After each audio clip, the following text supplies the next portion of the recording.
I invite you now to sit upright wherever you're sitting. And let's take a nice, long, cleansing, deep breath. And just send the message to every muscle to relax and to let go.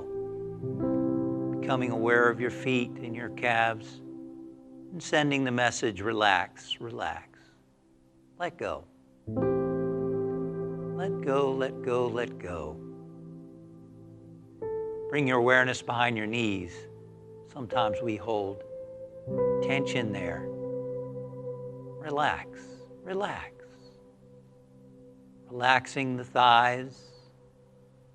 Relaxing your hands and arms and shoulders. Relaxing your abdomen and stomach.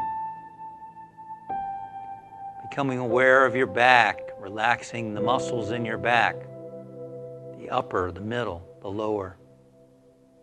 Relaxing the muscles in your chest. Become aware of the muscles in your neck, the front, the back, the sides. Send the message, relax, relax, relax. Become aware of your face, relaxing your forehead, your cheeks, your eyes, your nose, your lips, your tongue, your forehead, your scalp, your whole body, from the top of your head to the bottoms of your feet. Letting go, letting go, letting go.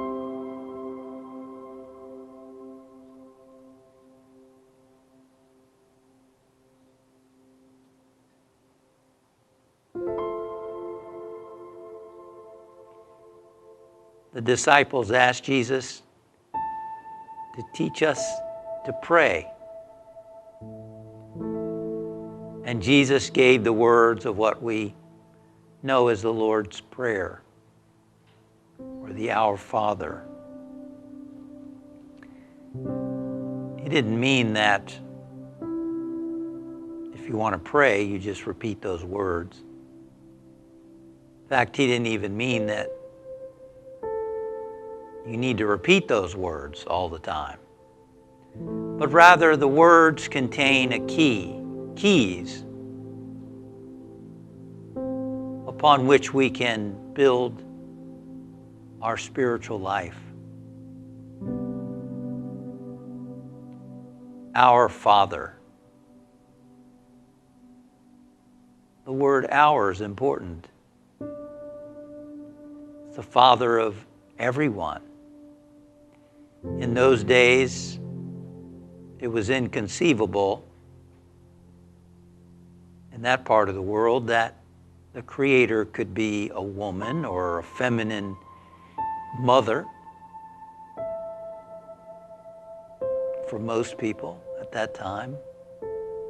Though there were feminine aspects of God when you read the Bible. But the point is, he was saying, this presence, this intelligence, this activity is for everyone. It's our Father. Not just him, not just the disciples, but his whole life pointed out that it truly was universal. Who art in heaven. He said, people look here and there for signs of the kingdom, but I say, the kingdom is within you. So where is our Father? It's within us. It's within you. It's within everyone as a potential. It's there. It's a reality. Hallowed be thy name. The word hallowed comes from a word that means whole, complete, and even holy. God is a wholeness. Unlike human beings who can be angry and sad and happy and up and down emotionally, who can be vengeful or resentful. God is just all the time. Love, all the time. Joy, all the time. Wisdom and peace and all good. Hallowed is your name. The word name in the Bible symbolically is nature. Your nature is whole. It's oneness. The Lord is one presence, one power. Thy kingdom come, thy will be done on earth as it is in heaven. That presence that is expressing in and as you and me is ever seeking to be known and to unfold, to create through us and as us in our world, to co-create our experience here in life, to flow forth from that inner dimension through our minds, through our hearts, through our behaviors, through our actions, on earth as it is in heaven, so that we can begin to reflect that presence through us. Jesus the Christ said, "He who has seen me has seen the Father." In other words, he was expressing that inner joy, that inner love, that inner power, that inner strength, reflecting heaven on earth. Give us this day our daily bread. There's a verse where Jesus says, man cannot live by bread alone, but by every word that flows out of the mouth of God. We can't live by just the physical sunshine, food. We can, but we will never experience that deeper fulfillment that our soul longs for without the energy, the vitality, the life that comes from the connection with the source within us. That true bread of presence, energy. I have come that you may have life and have it abundantly. That abundant life is the very energy, the living waters flowing from the presence. And forgive us our debts as we also have forgiven our debtors. If you read that literally, you could read it as God gets upset with people. Please, God, forgive me. Please don't punish me. Please don't do anything bad. Forgive me. But the Bible tells us God is love. And if you look in other true scriptures, you learn the mystics and sages talk about this unconditional, loving presence, the source of all love. So it's not really about God, this phrase. It's about you and me. It's about what's preventing us from experiencing that unconditional love. Is there any hatred? Is there any resentment? Is there any bitterness? And that can be toward others, it can be toward ourselves. As we allow healing to take place within ourselves, then we unblock the flow of love from within us. As we forgive, then God, metaphorically, forgives through us. We unblock and unclog the channels. And leave us not into temptation, but deliver us from evil.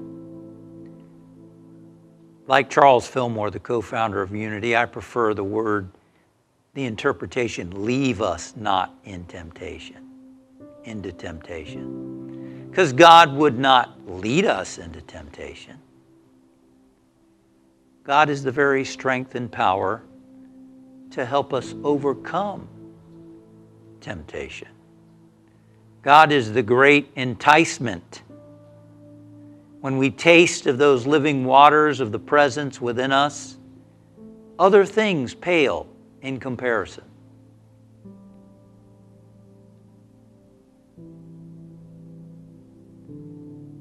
For thine is the kingdom and the power and the glory forever. There is only God. That's the ultimate reality. There's only one presence and power. And all good, our very energy, our very life, our talents, everything really is an expression from Spirit. I mean, some people develop those talents more, some people utilize them more, some people ignore their talents, they frustrate their abilities, but it's all a potentiality and it all flows from Spirit, from God. It's just a matter for you and me to say yes to it, to believe in it, to bring it forth. And then, Amen, which means this is the truth.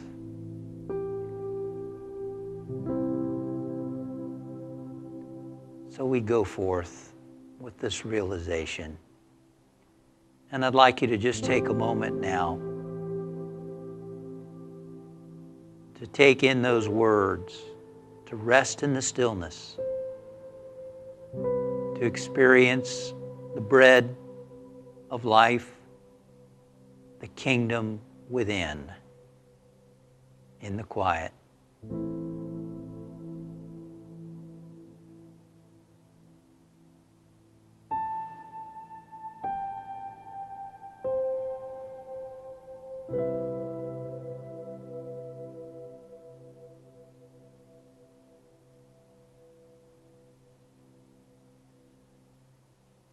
And we thank you, Father, Mother God, for your presence. And we thank you for your activity, expressing and unfolding in our loved ones, family and friends, and through all people, everywhere. For we all share the one presence and power. Our Father, our Mother, the one presence, the universal consciousness of which we are all a part. And I invite you to now bring your awareness back to your body, moving toes, moving fingers, back to this room where you are. And so it is. Amen.